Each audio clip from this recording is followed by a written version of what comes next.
take a moment then just to introduce the program this evening. I would like to firstly thank my wife, Ruthie Rebitz and Ruthie Simon, who has been the catalyst. And then, of course, to thank our expert presenters, that is Robin Meyerson and Rabbi Doron Kornbluth. I don't need to introduce them at length because they will speak for themselves very shortly.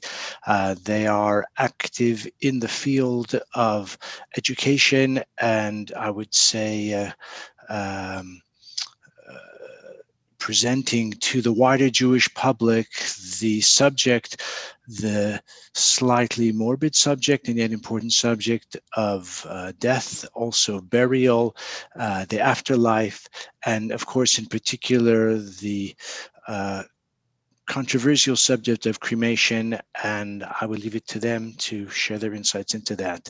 I would just like to say that Rabbi Kornbluth lives in Israel. Robin lives in my homeland, USA, in Scottsdale, Arizona, and between the two of them, they cover most of the globe in the Jewish sense, and we look forward very much to hearing from them. I'd just like to say that it's wonderful to have the opportunity to moderate such an important subject as we are exploring tonight. I want to welcome all the participants, whether rabbis, rebbitzins, members of the Chevra Kadisha, Jewish activists and communal leaders from around Europe, from South Africa, possibly Israel, USA as well, last but not least. So bruchim habeim to everyone. I'd just like to add one short comment by way of introduction. It is apropos that our subject tonight is taking place during the week of Parshas Vayechi, in which we read of the last days of Yaakov Avinu, his deathbed, bequest, his blessing and challenge to his sons and to his legacy. And the Torah also describes his actual demise and the fact that actually he was mummified. I don't think we're doing mummification too much tonight. I can find out from our speakers. But we do find in the Torah that Yaakov was mummified, and the same was so for Yosef, but they did have what we would call Kvaras Israel, each in his own way. So it is an appropriate opportunity to explore the subject in its contemporary context. And with those words from me, I'd like to now have the chance to give us all the opportunity to hear from our outstanding presenters this evening. So I'd like to start with you, Robin. Can you tell me how you are involved in this topic? What's a nice Jewish girl of so many accomplishments doing in this kind of subject matter? Tell us, please. Thank you so much for having this program. Also, thank you to Project Inspire for doing the technology and promotion, and to the National Association of Chevra Kadishas as well. I did not plan to get in this subject at all. I did not grow up knowing very much about my heritage. I am Jewish. I also might add that I am half British. So I do understand the English idea of not really getting involved in other people's business, but because I'm half, 100% Jewish, and burial and cremation affects all of us as one Jewish people. So I got involved because someone asked me to be involved with the Tahara, and I've been now the West Coast director of the National Association of Chevra Kadishas for the last, maybe 10 years. So that's how I got involved. Good for you. Great. We're looking forward to hearing a lot more from you. Rabbi Kornbluth, you are a leading expert and exponent of the principle of Kvaras Yisrael as opposed to cremation. Again, as I said, a somewhat downbeat topic, but an important topic. Tell us about your background in this field. Thank you very much, Rabbi. Pleasure to be with you. Thank you, everybody, for coming, and all those who made it possible. I see many old friends on this call, so that's nice. So it's actually a funny story. I was, my background is not anything morbid, as you may remember. I've been involved in a chinuch and kiruv rechokim for 25 years roughly, and I was on a speaking tour in Florida it's got to be something like 2009, 2010, and I was doing my normal topics that I do. For communities are raising kids to love being Jewish, why be Jewish, happiness. Now I do them on Zoom. I used to do them, traveling around. and I open up a Jewish newspaper in Florida, true story, and there's an ad from a Jewish funeral home offering Jewish cremations. And I'm like a nice traditional Jewish boy from Montreal. I didn't know there was anything as a Jewish cremation, and I was in shock. So growing up in Montreal, that's where I'm from, they were like, it was just certain givens that some people were more observant, some people were less observant, but like there were certain things that like all Jews knew, Jews don't eat on Yom Kippur, Jews don't pay retail, and Jews don't cremate. It was just one of those like, straight rules. So I started researching. I was disturbed and fascinated, and a few years later, that was the result of my book, which Robin was very involved in and helped make happen and wrote the foreword for. That's Cremation or Burial: A Jewish View. And fast forward 10 years, and now in terms of requests that I get for speaking, which a year ago was still on the road, I was on the road 4 or 5 times a year on speaking tours. Now it's Zoom talks. The number one request that I get is cremation or burial, whether it is Orthodox shuls with a non-observant public, whether it is Chabad Shluchim, whether it is Kiruv places, whatever it is. This has become a major, major topic. It's a topic that, believe it or not, although it's morbid, as you pointed out at the beginning, Rabbi, very correctly, people want to hear about it, and people need to hear about it. So that's why I'm so glad to have this event. Okay, very good. Thank you very much. It's probably true that recent months have sadly caused us all to become more conscious of death and how it stalks the world. I mean, it always has since the beginning of time, since the Chet Adam Harishon. But certainly in the current public health crisis, which holds the world in its grip, I think it has compelled us to face our mortality and the concept of mortality. So I think, again, this subject is exceedingly timely. Robin, I'd like to give you a chance to share with us your approach to this subject, by which I mean that you speak about it all the time. You speak about it publicly, perhaps in private conversations. People contact you as well. But how can the rest of us broach this sensitive topic? Do you have some advice for how we can bring it up, the subject that dares not speak its name? How do we confront it? How do we broach the subject with possibly family members, members of our community? So you can use all different types of tactics. You can use funny tactics, like I bought my plots. Did you? You could use a sense of humor, and it's true. I did buy my plots already in Israel. You can use the news, as you mentioned already. Unfortunately, so many people are dying, and so it forces us to have that conversation and just discuss. What are your plans? Do you have it written down? I highly encourage everybody to write it down on a form. It can be a legal form or a burial form that's on my website, Peaceful Return. Just a simple form to say, write down your burial wishes and give it to somebody that you trust to take care of it, whether it's another family member, a friend, or a rabbi or rebbitzin. People love to hear about the afterlife. So it's on everybody's mind, no matter if you're religious or secular. People like to know about it. So you can even just talk about the afterlife. You could talk about the fact that we're a soul living a physical experience. There's all kinds of humorous jokes about death and dying. And if you could use that approach when you're talking to someone, if you're in a religious environment, just so many of our parshas in our Torah talk about preparing for death, like you just mentioned in this parsha Vayehi, but also in Hayat Sarah, where Avraham buys the burial plot for his wife Sarah. There's so much in our history, even just going to visit a cemetery all over Europe, all over England. There's cemeteries that people go to visit and do genealogy research. You can bring it up in so many different ways. And lastly, there's funny little Seinfeld. He's an American comedian, but he has a funny little 1-minute video about preparing for your afterlife and being buried. So there's many different approaches to bring the subject up, and just don't be scared. Just don't be scared to bring it up.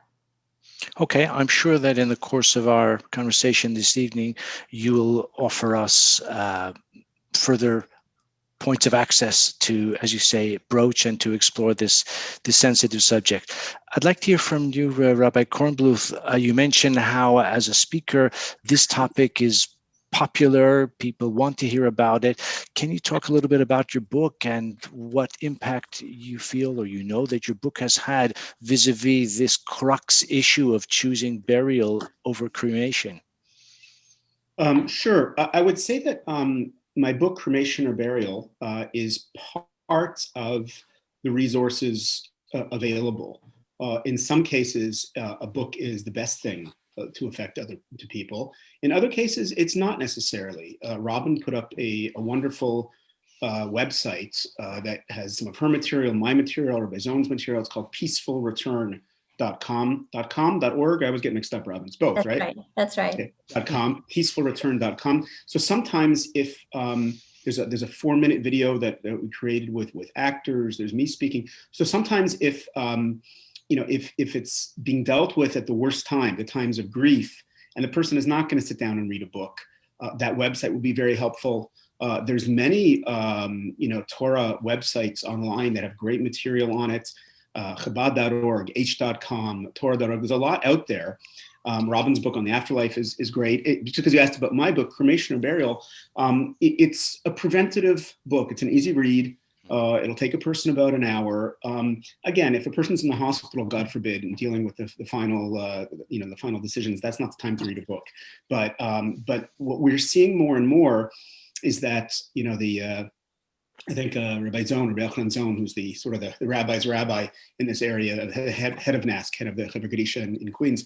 So he said very beautifully that today, a mace mitzvah, in the Torah, mace mitzvah, you find a body on the ground and nobody's taking care of it, then it's a huge mitzvah to actually, give it proper kvura, even a kohen, a kohen gadol, So today, the mace mitzvah is not a dead body on the ground. Today, the mace mitzvah is a secular Jew, 60 years old, walking around and watching television, who is going to choose not to have a proper burial, or not even choose because there's no, and that it's our job to convince them. And I will say, and this is just to following up on what Robin said, before, this is actually an easy one to discuss. That's surprising to a lot of people. People feel very negative. It's morbid. I don't want to raise it. I don't want to interfere. I'll just tell you, my first foray into Jewish outreach was intermarriage. I wrote a book called Why Marry Jewish. I remember that. I still have it. I'm glad. So I still speak about it, and the book is still out there. Now, intermarriage is a really hard topic to broach. Okay, it is so sensitive. It is so controversial. It hits people so hard. Boy, you got to be very careful how you talk about it. I know rabbis who are very talented who can speak about it. They bring me in because they just don't want to deal with it. Okay, but this is not that. Cremation and burial is 1,000,000 times easier. As long as you say, listen, is it okay if I, just broach a subject? Can we talk about this? I just heard this, this seminar, from this guy in Israel and this girl in Scottsdale. Use us as an excuse? Use the seminar as an excuse. It's not personal to people. As long as you say not judging, people make their own decisions. But this is like a really important thing for people to discuss, and they do. And that's why I find that the conversation, and then it can be the book, and then it can be the website, it can be a talk by you, by Robin, by me, doesn't matter. And that will sort of get the word out. People are interested in this topic and they're open to hearing about it. And as long as you say, is it okay that if I ask you about this, all the negative goes away. Okay. I'll take your word for it. And I think you've made a strong case already. Robin, can I ask you, although death has never yet gone out of fashion, it is sadly particularly in the news today, as we mentioned earlier. Can you tell us, as we say, legufa de uvda, what actually happens to the body and the soul after death? I'll give you a couple of minutes on this occasion only to expound on that. I like to say that we are a soul living in a body, having a physical experience. So when death happens, the soul leaves the physical body and actually hovers over the body and knows really what's going on. And the goal is to get the body buried as quickly as possible, because once there's a burial, then the soul can continue its journey on to the next world and to God. And so, just like you want to go on a good vacation very quickly, you would want to expedite the journey to God. So the soul is very aware of what's happening. So, for example, in the Hebra Kadisha, we're very quiet and very careful, because we know that the soul is right there while we're preparing the body to be buried. And even the soul goes to each of the different Shiva houses where someone is mourning.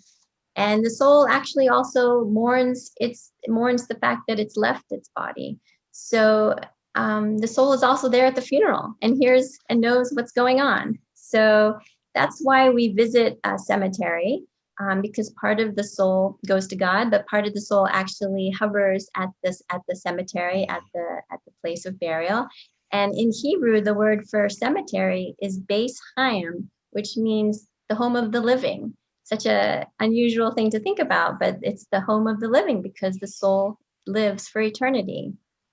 So that's what happens between the body and the soul after someone passes away. Okay, thank you very much. Can I take you, Rabbi Kornbluth, to give us a kind of macro perspective in terms of the implications of a society, how it treats death and what it means, maybe to give us an insight into the Jewish approach and possibly how that is divergent from what is becoming commonplace in the secular world around us? That's a great question, Rabbi. There's actually the British Prime Minister Gladstone. He once said, "If you tell me how a society deals with its dead, I'll tell you how they deal with the living." Very interesting, very, very interesting comment. And like this, I think there's really two forces at work in the Western world today about death. At first, they're going to sound like they're opposites. It turns out, I think they're actually quite similar. One force is that let's get this over and done with. Make the process as fast as possible. What are examples of this? Cremation. Get it done. Decompose over a year. Let's just get it done. Press a button. Let's get it done. No, don't do a full Shiva, 7 days. I don't know what's happening in Europe, to be honest, on this, but in America, 7 days went down to 3 days very often. 1 day, an afternoon, right? Services are quick, they're online, everything is just like, let's get this over with, right? Speed it up. The other process sounds like the complete opposite. Don't do wood casket, do a metal casket. Prevents decomposition. Embalming. For those who don't know, embalming, it exists everywhere. By the way, it goes back to ancient Egypt, if you want the original precursors, but it's most common in the United States right now. That's the country that has the highest rate of embalming in the world. Started really in the Civil War when all the soldiers were in the South and they wanted to ship them back up on the railroads. So embalming basically means removing the liquids from a body, basically the blood, replacing it with preservatives. It doesn't mean there won't be any decomposition. There will be. It just takes a lot longer, right? Mausoleums above ground, right? All of these things, right? Embalming, metal caskets, mausoleums. It means slow down the process, fight the process. So at first it sounds like these two approaches in the modern world, which are both occurring, we see them both. It sounds like they're opposites. One is speed up the process, one is slow down the process. They're both a kind of denial of death, though, aren't exactly they? Right. At its core, they're the same. The core is we don't want to deal with it. We want to get it over with or push it off. It's a kind of denial of death, no question. And it's unhealthy. The Jewish approach is, and this is, by the way, you can use this in your conversations, in your lectures, whatever. The Jewish approach, it's so beautiful and it explains so much. The Jewish approach is, listen, 6 days a week, we work hard, we build, we improve the world. And 1 day a week, Shabbos, we sit back and we say, you know what, God runs the world, accept it. During our lives, we work and we build and improve the world. But at the end, when death comes, we say, God runs the world. Don't try and speed up the process. Don't try and slow down the process. Just let it be. That speaks to people because they realize that people, the Western world is off on this area. It's being crazy in two different convergent but similar ways. And that the Jewish approach really speaks to people. I like it. I like it. I mean, I don't like the death part, but I think the analysis is very astute. Robin, can I take you again to the sort of microcosmic, personal? I know you have a story that perhaps you can share with us. According to my notes, it's a miracle, but let's hear from you and we can judge. Go over to you, Robin. Sure. So about 10 years ago, I made a phone call to one of my aunts. I have about, I don't know, 18 different cousins and aunts and uncles all over the country. I'm sort of the religious one. And I called my Aunt Myra just to say hello. And she said, "Are you calling because you heard the news?" And I said, "What news?" And she said that my uncle had passed away that morning. I had absolutely no idea. I was just calling. And it was Shushan Purim, the day after Purim. And I said, "Oh my gosh, I'm so sorry. When's the funeral going to be?" And she said, "Oh, we're not going to do a funeral. We're not religious. We live in Las Vegas. Everybody here cremates." And I said, "Oh my goodness, we can't do that. We can't burn my uncle." And I was very distraught, but she was distraught. Nobody knew what to do. So I called my cousins, who were a few years older than me, and I called them and I said, "You can't cremate your father. You got to bury your dad. Let me help you." But nobody knew what to do. Completely distraught and didn't know, had no plan. So I called the mortuary and the cemetery in Las Vegas and I said, "Here's the plan. Please do this." But I had no power because I was a niece. And I kept calling and begging my aunt and my cousins. 2 weeks go by. So here's the first miracle. The first miracle was that my uncle was in the crematorium for 2 weeks and they did not touch him because it's not usually so fast. It just depends how many bodies they have in there. So that was the first miracle, that he was in there for 2 weeks and they didn't touch him. The second miracle was that usually in the crematorium, what they do is they cut out the artificial knees and hips and whatever is going to destroy the machine, the oven. So that was the second miracle, that they didn't touch him that way. Because in Judaism, we believe in not taking any of those things out for a burial. So I kept calling and I wasn't getting anywhere. And finally, I decided to give some charity dollars to an organization in Lakewood called Hevramon de Mishnah, and they study Mishnayos. And if you rearrange the letter of Mishnayos, you get Neshama, which is soul. And I gave this tzedakah, this charity, on a Tuesday morning. And I didn't tell my cousins I was doing it because they didn't know. And I call again a few days later and I said, "Can you please bury your dad?" And they said, "Yes." So I was like, "Oh my gosh, amazing." So I get all the paperwork over to them. They take care of it. I fly into Las Vegas. I'm there for the funeral. And at the cemetery, my aunt says, "Robin, this is your calling. God is going to repay you." Now, that was the weirdest thing that anybody should say at a cemetery, okay? Fast forward, they were hungry after the funeral. And I said to my cousins, "Let's go to a kosher restaurant." And my cousin, I asked her now at the restaurant, I said, "What changed your mind?" And she said, "Well, my father came to me in a dream." I'm like, "What? When was that?" She said, "It was Tuesday." I said, "What Tuesday?" And it was the Tuesday night that I had given the charity dollars for the Mishnayos to be learned for her father's soul. So she starts crying in the restaurant and I'm crying in the restaurant because we can't believe it. So that's the third miracle. Now here we get to the most amazing miracle of all. About a couple of months later, I wasn't feeling so well and I'm about to go on a trip to visit my cousins. And I wasn't feeling so well. I was 44 at the time and my youngest child was 6. And I decided to take a pregnancy test. And I took the test and it was pink, which meant I was pregnant. I'm freaking out. My husband's jumping for joy. But then I sat in the car on the long car ride and I decided to do the math and I'm counting on my fingers. And I realized, and it swooshed through my mind, my Aunt Myra and what she said, "This is your calling. God is going to repay you." Because I realized I was due about the same time as my Uncle Arnold had passed.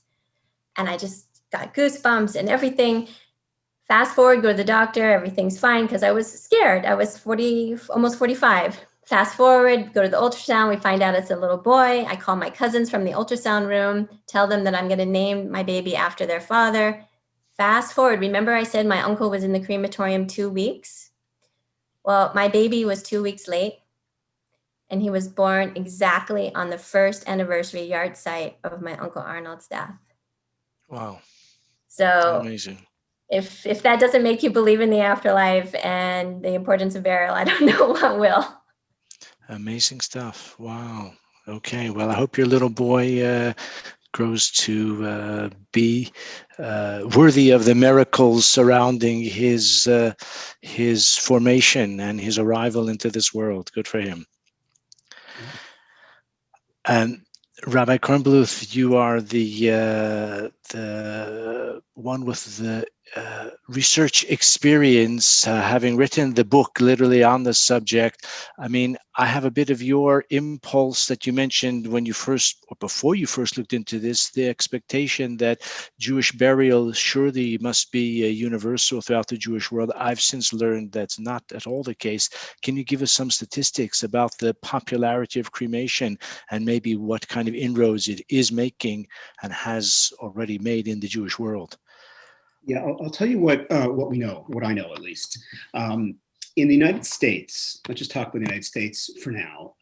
In the United States, the majority of the dead, meaning of Americans who die, Christians, Muslims, atheists, Jews, whatever, the majority of the American dead are now being cremated.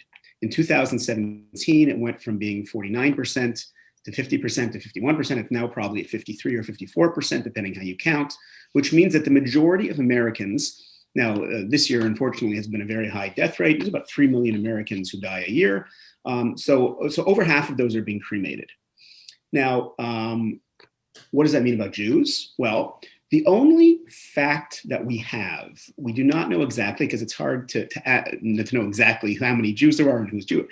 But the fact that we have is that Rabbi Zone, who Robin and I both work with very carefully, I mentioned before, very closely, in about 10 years ago, he did an informal study, and get these caveats, that in New York area funeral homes, okay, New York area Jewish funeral homes, 25% of the requests were for cremation. Do you get those caveats? It's 10 years ago. That's in New York, which is the most Jewish, culturally Jewish area of the world outside of Israel or whatever, in America. And that's the people who choose a Jewish funeral home. Today, with the overall rate in the States being 52, 53%, there is no doubt that 40% of Jews who die in the States today are being cremated. You got me right, over 40%. Some people think it's even higher. Now, this will vary considerably in terms of geography, right? In the Pacific Northwest, in Florida, in the Midwest, like there's certain areas that's much, much higher, certain areas a little bit lower, but it's certainly 4 in 10, and it is going up. What about other countries? Well, the cremation rates in general in other countries, forget about Jews for a second, are much higher than in the United States. Don't have to go to the Far East, 97%, 98%, 99%, Japan, Korea, India. There's not a lot of Jews there, right? But even in Europe, Rabbi Simon, you're speaking, I mean, when you travel around England, do you notice that you don't notice so many cemeteries? I've been in England many times. My last actual trip, and last February, I was actually in England. It was my last trip before COVID. And it's remarkable, as I'm a Canadian, but I spent a lot of time speaking in the States, it's remarkable that the difference that visually in a typical, American city, you notice a cemetery right away, the old tiny like that. And in England, it's not so wide because cremation has been the norm in England for decades, right? It's upwards of 80%. Now, the Jews were, interestingly, not as affected by that because, as we all know, British Jews were always considered to be, for a long time, more traditional, right? You had the establishment Orthodox, the United Synagogue. Unfortunately, that is no longer the case. I remember, by the way, I think you mentioned there's some South Africans on the call. So I'll give you an example to it that when I first started, teaching and going on, lecture tours and things in South Africa, 10, 15 years ago, they didn't want me to speak about intermarriage because we're South African Jews. Nobody's intermarrying here. There's not a problem, even though that was like my niche, right? So I was there 2 summers ago. The chief rabbi's office brought me out, and I spoke to every young person that they could find in South Africa, thousands, about intermarriage. Why? Because unfortunately, the South African Jewish experience is we're having major assimilation right now. And that's going to affect our question as well. Right? In Johannesburg, people told me, yeah, cremation's not a thing at all. I did the numbers in Cape Town. It is a thing. It's not the people that are coming to you, right? But it's the people who are not coming to you, and it's hitting everywhere. In other words, to give you my long-winded answer to your short but important question, ladies and gentlemen, there isn't a place in Europe or America that cremation is not 1 in 3 amongst Jews. Okay, it's the unaffiliated Jews. It is going up dramatically, and it is probably higher in many places. It's even hitting, by the way, in Israel. Oh my God. No, so we used to say, oh, there's no cremation in Israel. First of all, there is one crematorium that's operating. It was burned down and then it was rebuilt. And when Ilan Ramon's wife passed away last year and asked to be cremated, Ilan Ramon being the astronaut, so he died in a space shuttle accident, and then the son died in an Israeli Air Force accident. She asked to be cremated, and the rabbis tried to stop her. It suddenly became mainstream. The first prominent, respected, beloved Israeli chose cremation. It's hitting everywhere. So this is a real issue, and it's an issue that we have to deal with as soon as possible. That's why this talk is so important, and why for all of you to do public campaigns, to host talks, to get people proactively, get people, as Robin said at the beginning, to make their wishes known. Now's the time, because it's hitting, and it's hitting quick. Well, that is a very sobering analysis, Rabbi Kornbluth. Robin, to try to explore the more positive component of our discussion this evening, can you tell us a little bit about the process of Kvuras Yisrael? You are an expert in the Chevra Kadisha. I know we have many Chevra Kadisha members here on this call as well, but not all of us are. Can you share some insights into that process that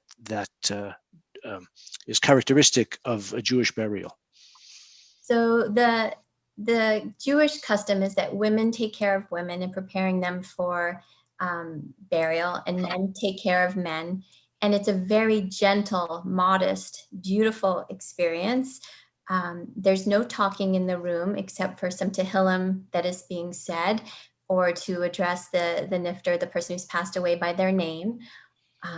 Basically, the person is gently washed and gently dressed in white clothing, and then placed in the aron, a pine box.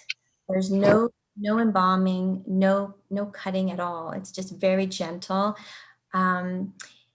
It's like kind of like when a baby is born. That's how I compare it. When a baby is born, baby is washed, gently wrapped in a blankie, and given to its mother. And it's such a holy experience. And when the person is placed in the aron, in the box, we also put some sand from Israel and some clay from Israel, and that ties us to the land of Israel. And then we ask for forgiveness. We place our hands on the box and we ask for forgiveness, because we believe the soul is there and knows absolutely everything that's going on. And we wanted to make sure that we did everything with the utmost respect and holiness for that person, because we want to wish them, the best in their journey, and ask for forgiveness. And it's such a holy, beautiful experience that I don't know why anybody wouldn't want that for themselves and for their loved ones. Thank you for that very evocative description. Again, some of the people on this call have personal experience with that as well, but some of us do not. Rabbi Kornbluth, after hearing from Robin, the customs, the beauty, the sensitivity, the spirituality, why would anyone choose cremation? I know you're not going to advocate for it, but help us understand what is the attraction of it.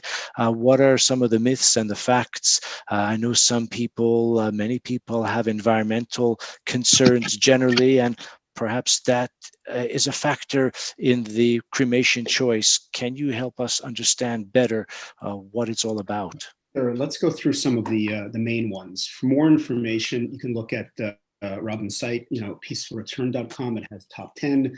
My book, Cremation and Burial, has them listed out. There's a lot online that you can find, but let me just give you the headlines. The first thing is that the main reasons that people cite, in my experience, are cost, environmental reasons, mobility, discomfort with decomposition. Let's just go through these one by one. Cost. First of all, the fact is, in almost all cases today, cremation is significantly cheaper than burial. There are exceptions to that rule. It can make cremations expensive, but in most places, and every country, every city is different, in most places, there is a significant difference in cost. In the United States, it's more than a $5,000 or $6,000 difference in cost, where a burial will usually end up costing $8,000 to $10,000, and a cremation is usually $2,000 or $3,000, or it's even cheaper in some cases. There's a big difference. That is one very serious concern for people. Now, I always say that that's not the determining factor in many cases, because we do spend money on some important things. I always joke around with husbands that when you buy your wife a wedding ring, I hope you didn't get it from the bottom of a Cracker Jack box, meaning that, that things that are important to us, we spend money on. So the question is, why spend more money on this? And because people don't know why, therefore, they just do what they think is cheaper. And that's one real reason. So we have to make the argument for burial. But the other reasons that people quote, and I say, I don't know if they really believe them, but they quote environmental reasons. I just want to give you a very simple statistic to have in your back pocket. I'm going to give the American statistic because that's, that's where I did the research. But by the way, this is true everywhere. This is true in Europe, and it's true in Africa, and it's true in America.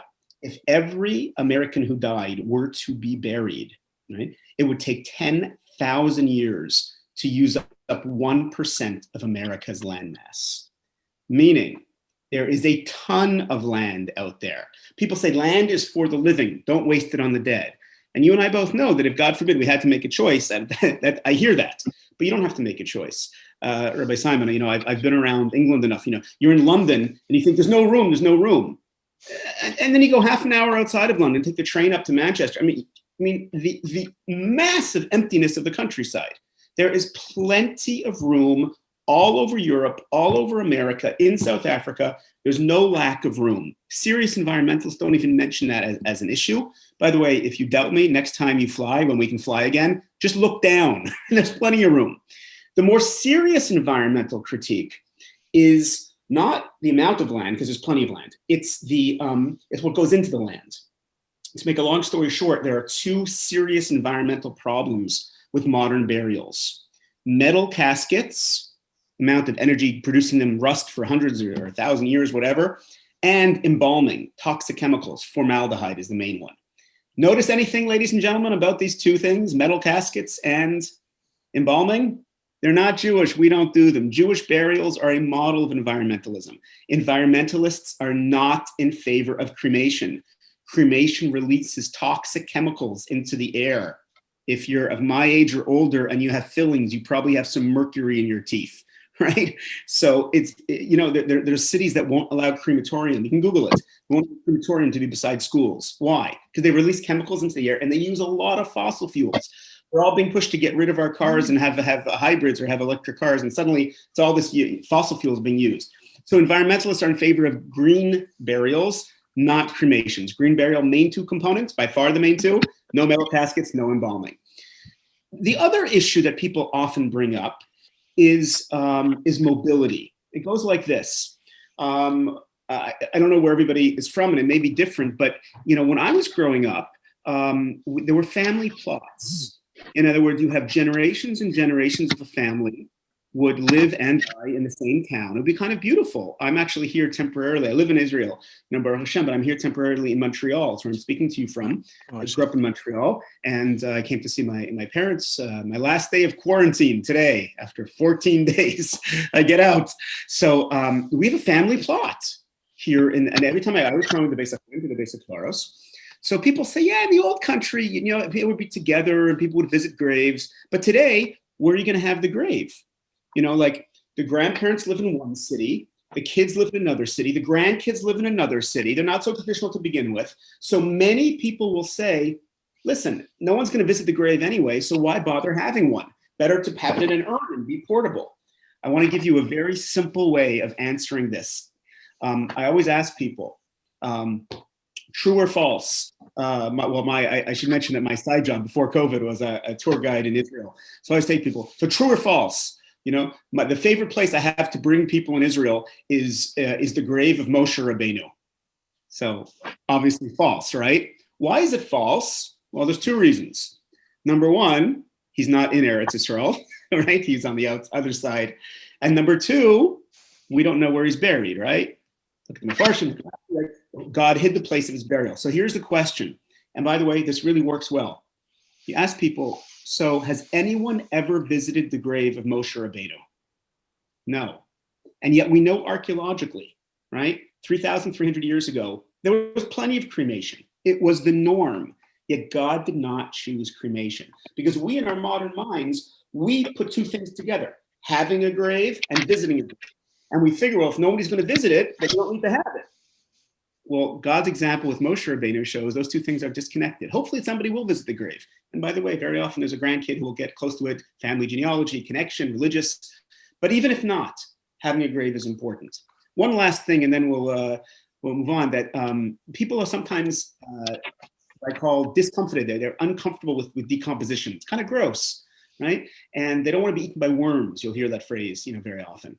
And I tell people, listen, I remember, high school, labs, and I remember that, decomposition is not pleasant, but cremation is not a quick process. Cremation takes a few hours. If you put on weight like me, it'll take even longer. And during that time, the body is not calm and still. The body is moving. Muscles are contracting and expanding. It smells, it sounds. It's a disgusting process. Both are kind of gross. But here's a great line. Both are disgusting. But one is the natural way of every living thing.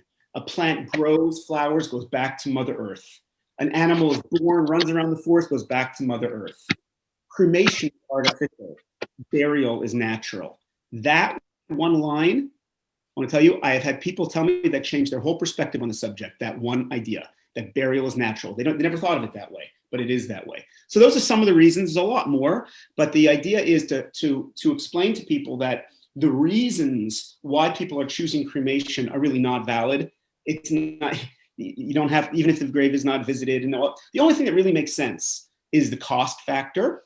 Meaning it's true, it's cheaper. And then we have to explain why, and this is what Robin was explaining before so beautifully, why burial is worth the extra money. And if you get people early enough, if you're proactive, and I really want to emphasize that for those of you who are involved in Chevra Kadishas, I believe that it's the task of the hour for Chevra Kadishas to expand their scope.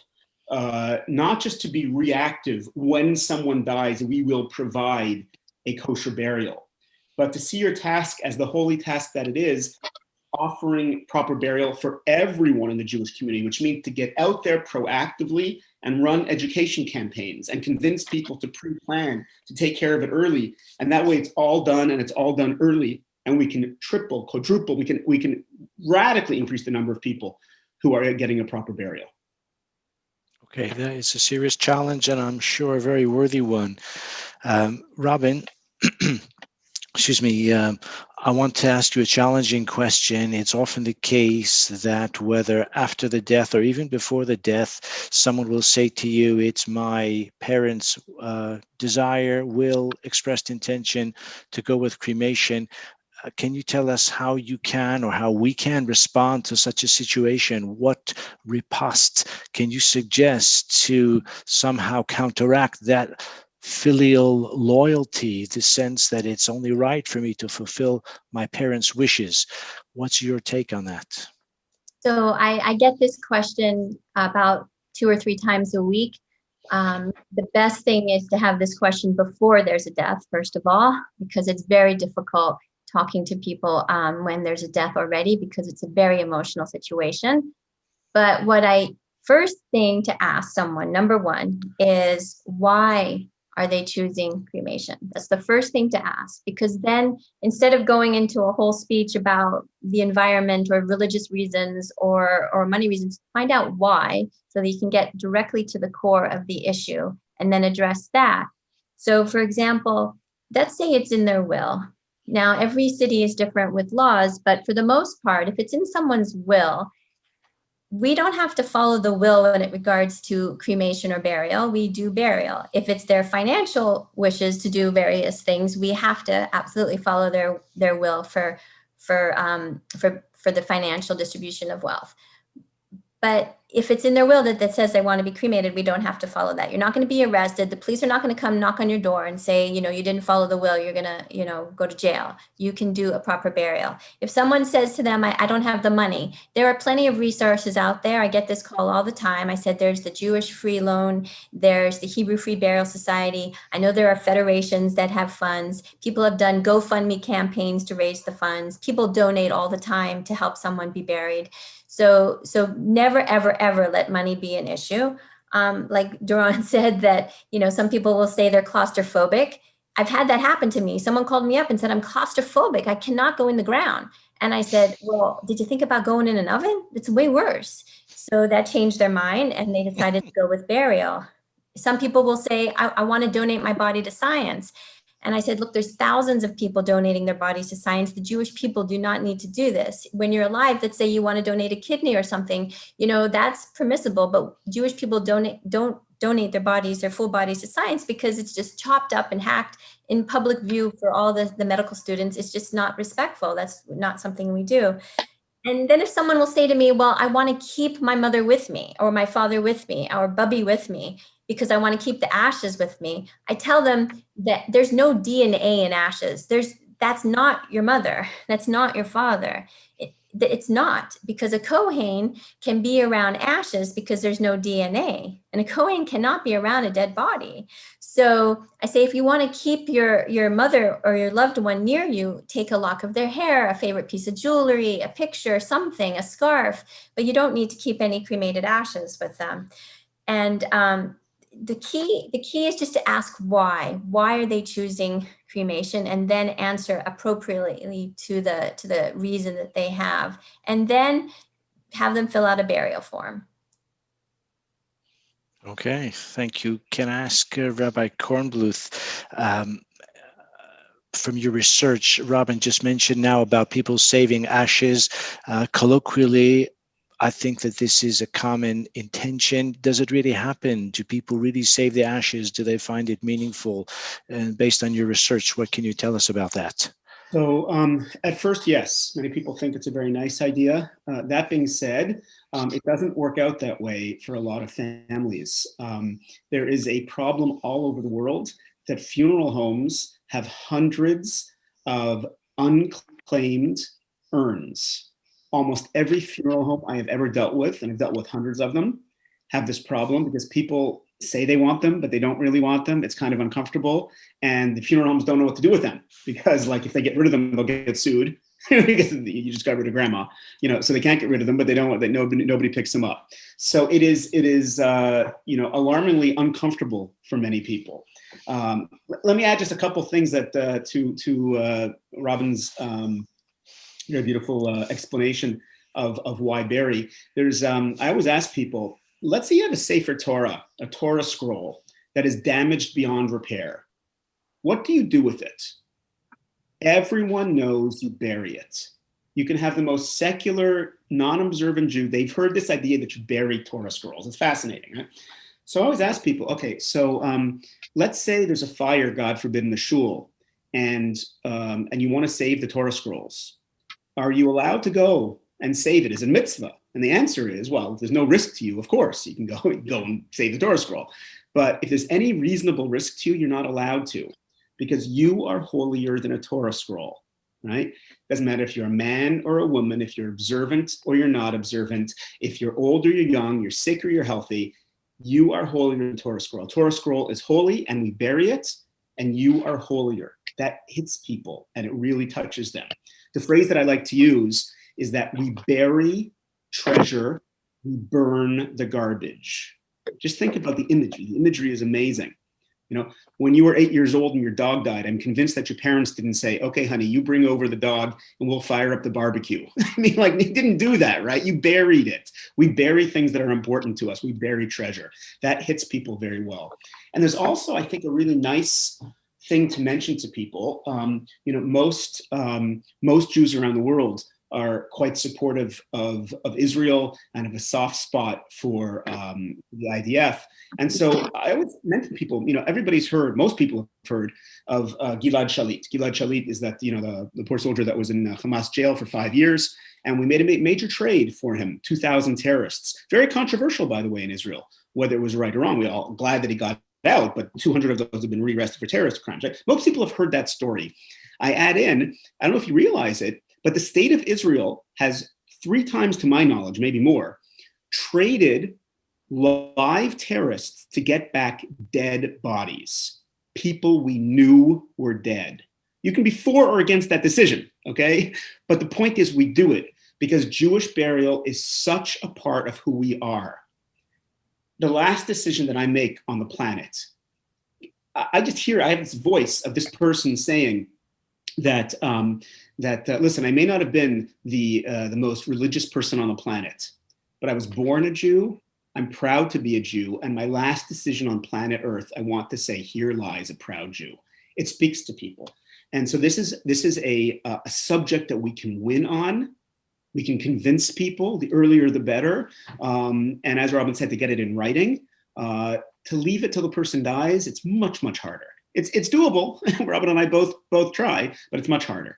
But do education campaigns, reach out to people, have people talk about it now. It's a winning, important subject. Thank you. You've given hope, I think, to all of us in this connection. I wanted to just ask about a kind of companion to the burial option or a sideline in it. What about a mausoleum? It's sort of going the other way from the cremation approach, where they want to completely obliterate almost not just the person but the memory. The mausoleum seeks to sort of aggrandize. What are your thoughts about that? It's very confusing for a Jewish person, because there are cemeteries, unfortunately, that offer the Abraham and Sarah mausoleum, and that can be very, very confusing for someone, unfortunately. But we don't believe in being above ground like that. We believe in being in the ground. That's the proper way of being buried from a Jewish perspective. I just want to also add that there's no contradiction between being secular and being buried, and there's no contradiction between being a scientific sort of PhD person and being buried. You can be both. So if you're talking to people and they say, well, I'm secular, I'm not religious, it doesn't matter. You can still be buried. Or if I don't believe in any of that, you can still be buried. It's the safer choice. Robin, I want to confront you with what to me is a very vexing problem, and that is if a person says to me as a rabbi, you've persuaded me, I agree with the burial preference, but my siblings don't agree, and I don't want to be responsible for strife in the family, especially at or even in advance of a time of trauma and emotion and grief. I would rather just put aside my preference and go with the peaceful option vis-a-vis my siblings. What can you tell us? I've had this situation many, many times, and it's very painful. You'll have one sibling say, I want to do a burial, and one sibling say they want to do a cremation. And they do ask me that exact question: isn't shalom more important than a burial? And I say to them, actually, no. A burial is for eternity. And you can't undo a cremation. You can undo a burial if you really wanted to, but you can't undo a cremation. So do everything you possibly can to have a burial. And let's say someone's already paid for a cremation. It doesn't matter. You can redirect those funds to a burial. And I've had brothers and sisters, come to me crying and fighting and everything. And I say, look, people have never come to me and say, I regret doing a burial. But they do come to me and they say, I regret doing a cremation. So that's the best thing I can offer to say to you, that it's, the burial is for eternity. It's for the soul. And eventually family members, God willing, will come back to, shalom afterwards. And whenever anybody's at a burial, at a funeral, they usually come back to shalom, but not at a cremation. Okay, I'll take your word for it. And I think you have offered us some valuable perspectives on that. But as I say, I'm sure those are among the most challenging circumstances that are laid at your feet in terms of seeking to mediate or to persuade families who are in the grip of that kind of different views. We have a few minutes left, and I would like to give an opportunity for other participants to put some questions to our speakers as well. So just by way of wrapping up, Rabbi Kornbluth, do you have a final message you'd like to leave us with on how to persuade someone to choose Jewish burial over cremation, the cheap and cheerful option, as we've heard from you today already? Any further thoughts and final thoughts before we open up the floor for questions? Sure. I would say like this: if you were to make two maps of the planet, a map of monotheism, where people believe in one God, and another map of burial, where people bury, and you were to superimpose the two maps, you'd see there is a remarkable degree of convergence. What do I mean? Think about it. Where people believe in one God, generally burial rates are much higher. Examples: Islamic countries, it's all burial, no cremation, right? Eretz Yisrael, right? 99%, burial, believe in one shot. Europe, by the way, where many of you are from. So until 50 years ago, right, Catholic Church 60 years ago, Catholic Church didn't really allow cremation. From Charlemagne, there was a ban on cremation. It's changed. As Europe has become post-Christian, cremation rates went up radically. India, China, Japan, polytheistic, many gods, cremation, right? It's fascinating, even in America, by the way, right? The Bible Belt, much higher burial rates, the secular coast, and that's because of the following idea, and this is my answer to your question, Rabbi, that we have a sense that the human being is created in the image of God, Tselem Elokim. People know this phrase, they've heard this idea. God is not physical, Chalila, but our physical bodies represent that divinity, and you don't mess with that. You lay it gently down. I think that's the image that our bodies are holy, our lives here are special, and you don't burn it like garbage. You bury it like treasure. That's the image that I leave people with. Thank you very much, Robin. I'd like to give you a final question from me, and then we'll perhaps have the opportunity to hear from others as well.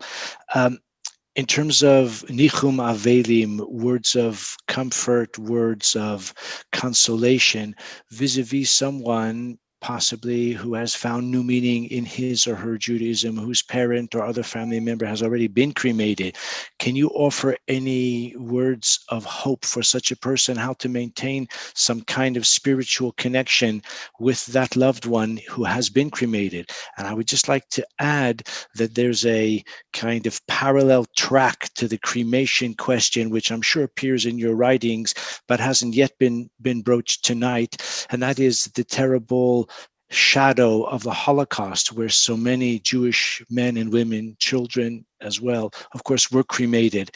Can you share some thoughts with that? And obviously, again, as we are in the shadow of the Holocaust still in a time when survivors are still walking among us, does the Holocaust specter represent some kind of effective argument against cremation, somehow almost replicating the tragic, evoking the tragic fate of so many of our brethren, of course, during those terrible years? Can you share some thoughts on that?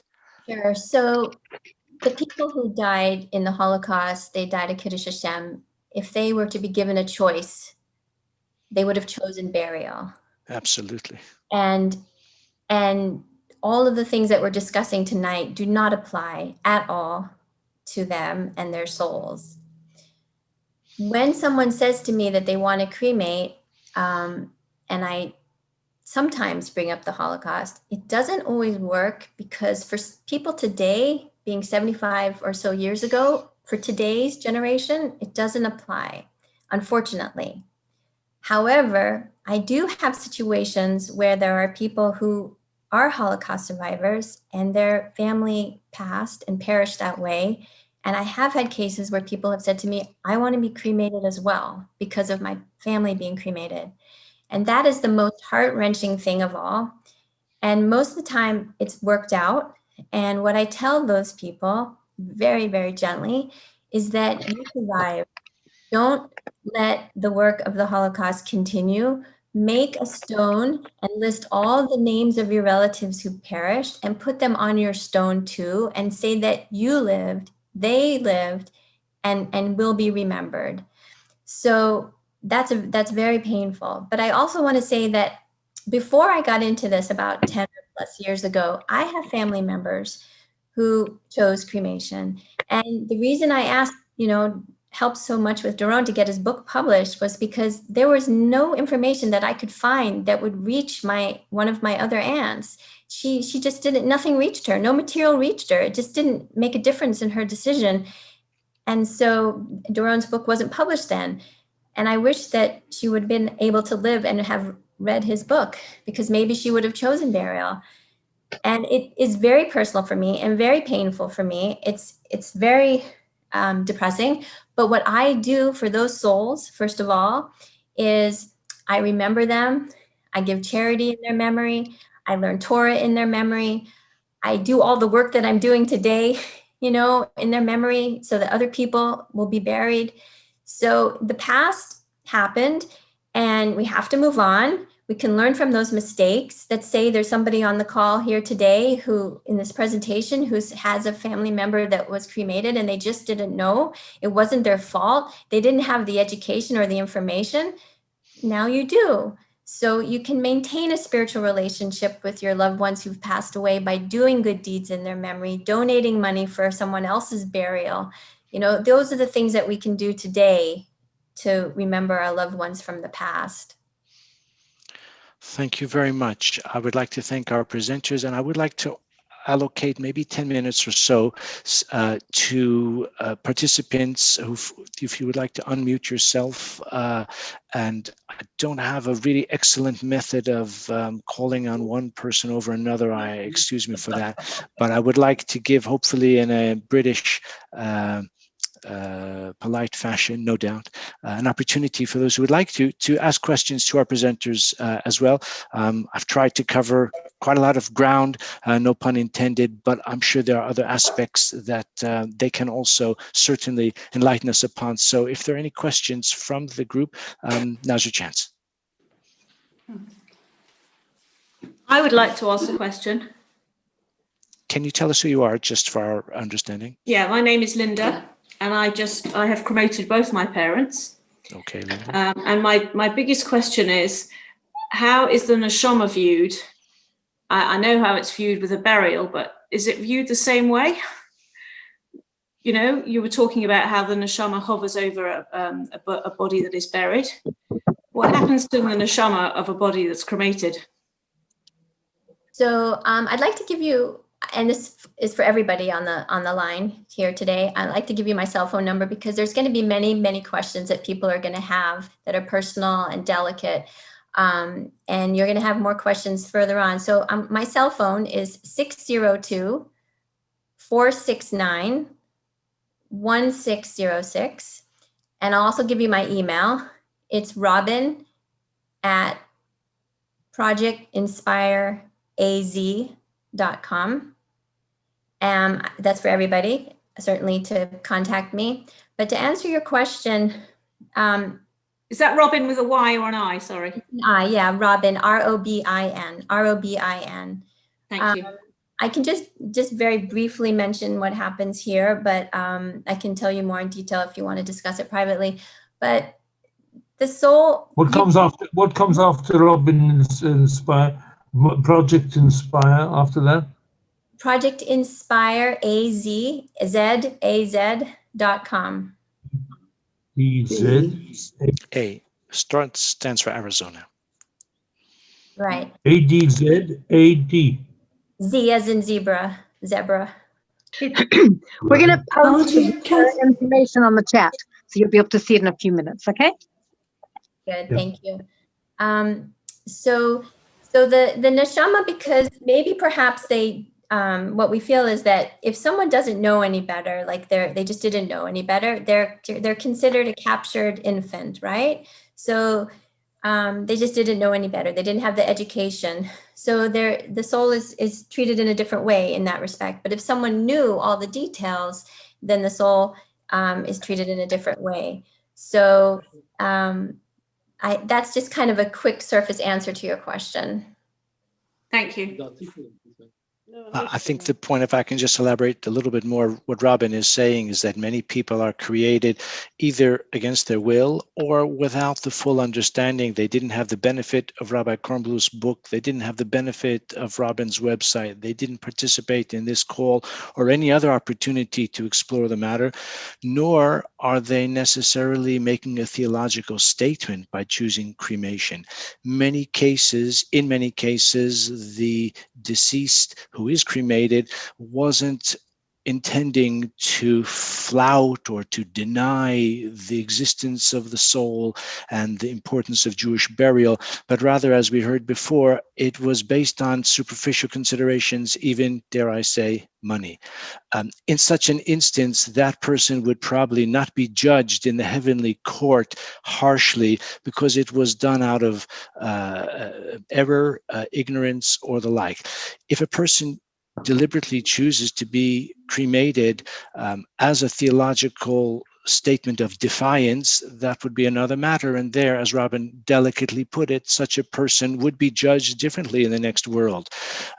However, in terms of those of us who are living and who have, at least in principle, the opportunity to make the right choice and to inspire others to make the right choice, it's incumbent upon us to do so. Okay, who has another question? Can I ask a question? Sure, tell us who you are, please. My name is Flora. I've had unfortunate cases like this where people have insisted on burial, and many of the members of the family have have insisted on cremation, and other members of the family have tried to stop it, prevent it, and unfortunately they couldn't. We've had great Dayanim coming on the scene and they couldn't. But then they had the charata, they had the regret, and they had the ashes. Could they bury the ashes? Now, I want to ask you what your answer is. I know what answers I had, and I would like to ask you what your answer would be, or Robin, or Rabbi Kornbluth, please. Yeah, it's a very good question. I'll tell you what happened in Kavod to Rabbi Simon, who's in the UK with many of our listeners over here. In the 1890s, there was a cremation fad in the UK. It was starting to affect Jews. 1890s, it's not a new thing. It comes back, and it's a fad. It's like, ties get wider, ties get shorter, ties get wider. So cremation comes and goes. And the Rabbanim made a takana. They made a decree that you were not allowed to bury cremated remains in a Jewish cemetery. Now, for those who were listening carefully to what Robin said before, that should be surprising because cremated remains are nothing. A Kohen can pick them up, right? Kalila, you can put them on your salad. I don't mean to be disgusting, but it wakes people up. They mean nothing. It's just dirt. That's all it is. There's no DNA. Forensics experts I talk to don't even like cremation because they can't do anything with the body after. So why did the Rabbanim say that you can't bury cremated remains in a Jewish cemetery? Because they were trying to send a signal. The signal was, don't start to think that this is okay. Yeah, you can do burial, you can do cremation. As long as you're in a Jewish cemetery, that's okay. It's suddenly like it's like a hektar, it's like a haskama, a shtempel, So that's why I tell people, listen, if you have cremated remains for your own psychological well-being, just put them in a park, put them in a forest, treat them respectfully. Not because technically they have any importance whatsoever. They don't. They're nothing. They're garbage. But you won't feel good about that. And I dafka tell people, don't put them in the cemetery. Don't send a signal that this is okay. Okay, if you don't want to tell anybody about it, that's one thing. But this idea that cemeteries should have cremation niches, it's working in the wrong direction. By the way, I saw somebody in the chat asked a parallel question that in Israel, I don't know, last time you went into Eretz Yisrael and you're going into Yerushalayim, you notice that there's a layered cemetery. Har Menuchos has yes. Komot, how do you call komot? Yes. Layers, right?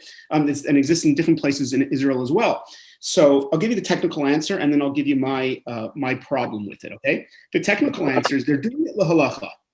These are Orthodox Rabbanim that are doing it lahalacha. It is digging into the ground. Every layer is connected to Eretz Yisrael. So it counts 100%. Nobody can have a halachic, can say that it's not kosher. It is. But in my humble opinion, and it's just me, okay, in my humble opinion, it's a terrible mistake. Why? Because it gives the impression that there's a problem of land in Eretz Yisrael, and there isn't. Leave the Yerushalayim, Tel Aviv, Haifa L shape. There is a ton of land, not even in Yehuda and Shomron. That's the empty beyond empty. But where I live in the Beit Shemesh area, the Negev, completely, it's empty beyond empty. The Galil, the Golan, within an hour of any place you live, there is endless land in Eretz Yisrael. There is no problem. So although technically that kind of thing is okay, and I understand people want to be buried in Yerushalayim, but it gives the wrong image. And that's my answer to you, Mrs. Frank, and my answer to you of the cremated remains, what to do with them. I believe it's a visual and it's an image problem more than a technical thing. We have to deal with that image as well. Thank you. May I say something, Rabbi Simon? Yes, please, Mrs. Flax. I'm Rebbitzin French. Flax. I'm French, and I've got a cousin, first cousin who I discovered last year, who was 100 years old. And last year, just before the corona, I transferred my grandfather from a non-Jewish cemetery to a small Jewish cemetery of the family cemetery in France. As I discovered my cousin, because I had to make the member of the family sign that I was allowed to transfer, that cousin died at that moment, at the moment when I was doing the transfer, and she wanted to be cremated. Now, I spoke to her daughter, who is 81 years old, and it was too late. She did not accept anything which I tried to explain, but they cremated her. And why did that cousin wanted to be? Because her husband was taken in Auschwitz, and she said, as he burned in Auschwitz, I'm going to burn as well. And there was no way. And now I'm trying to convince her daughter, who is 81, not to go in that way and not to be cremated. And I haven't managed yet to convince her. I even sent the Lubavitch from a remote town in France. They have not managed as far as today. They have not, because they want to do, Auschwitz has burned our father, so we'll do the same. Tell her she should go to Robin's website and use Google Translate. Rebbitzin Flax, I had this case before. If there's any way that you could suggest to her that she is buried and makes a stone that has all the family members of her family that perished in Auschwitz, because this way she will have a remembrance that her family did live and that she was the one who was buried properly. So if there's any way, if that would convince her. I'll try again. But now that we have the talk today, it's reminding me that actually I must deal with the problem. I've left the problem for months and months, and I'm going to go back into it. But that's what it was. Can I just mention a final recollection directly related to Flora's question, very emotive question, most remarkable that a woman of 100 who wants to be cremated because her husband was cremated all of those years ago, very in Auschwitz, very poignant. My parents, Zichronam Levracha, are buried on Har HaMenuchos, actually in the ground, not on the layers that Rabbi Kornbluth was critiquing, and not far from their burial plots, within about 20 meters, is another grave, and it caught my eye because it's a double grave, but it's not really. I looked at it more closely. There is a man who was buried there, and next to his grave site, but in an adjacent plot, and the plot is a double size, is a memorial for all the members of his family who died in the Holocaust. So he is buried in Har HaMenuchos, and he has recorded the names and the dates of death, to the extent that it was known, of a number of other family members, and he bought another plot. I don't want to tell you how much it cost, a sach geld, in order to memorialize for all time those family members who were not able to merit a Jewish burial. And I find that very moving. And when I do visit my parents' grave in Yerushalayim, I always go to see that grave as well. I find it very moving, and it's exactly what Robin is suggesting. So I hope, Mrs. Flax, that you are successful. I'm sure you will certainly endeavor to try to persuade your cousin's daughter, Zulanga Yorin, to also make that choice. Because we're beating to overtime already, I feel we should wrap it up. I want to thank Robin Meyerson. I want to thank Rabbi Doron Cohen-Bluth, two outstanding activists, very knowledgeable, very committed, very dedicated to this cause. I want to thank all of the participants as well, who are leaders, each one in their own right. And you know what we always say, it says in the Haftarah of one of the Shiva Dinachim, Katan Yehiel Elef, that the small will count for 1,000, because at this late date in Jewish history, even the one who is small has to count for 1,000. So each of us have the opportunity to exercise influence and inspiration upon those around us. And I want to thank Robin and Rabbi Kornbluth for giving us so many valuable tools for that purpose. Also, just to mention that this presentation is going to have a second iteration on Wednesday evening at 8 o'clock Greenwich Mean Time. So I'm not saying that anyone who's heard it already wants to hear it again. Perhaps you do. Perhaps you can't get enough of the subject. But if you would like to recommend it to anyone else, we will be doing it again on Wednesday evening. And I believe it is recorded as well, so that opportunity will also be available. So thank you to everyone. Thank you especially to our presenters. And kol hakavod, techezakna yedechem, and tizku lemitzvos. Amen.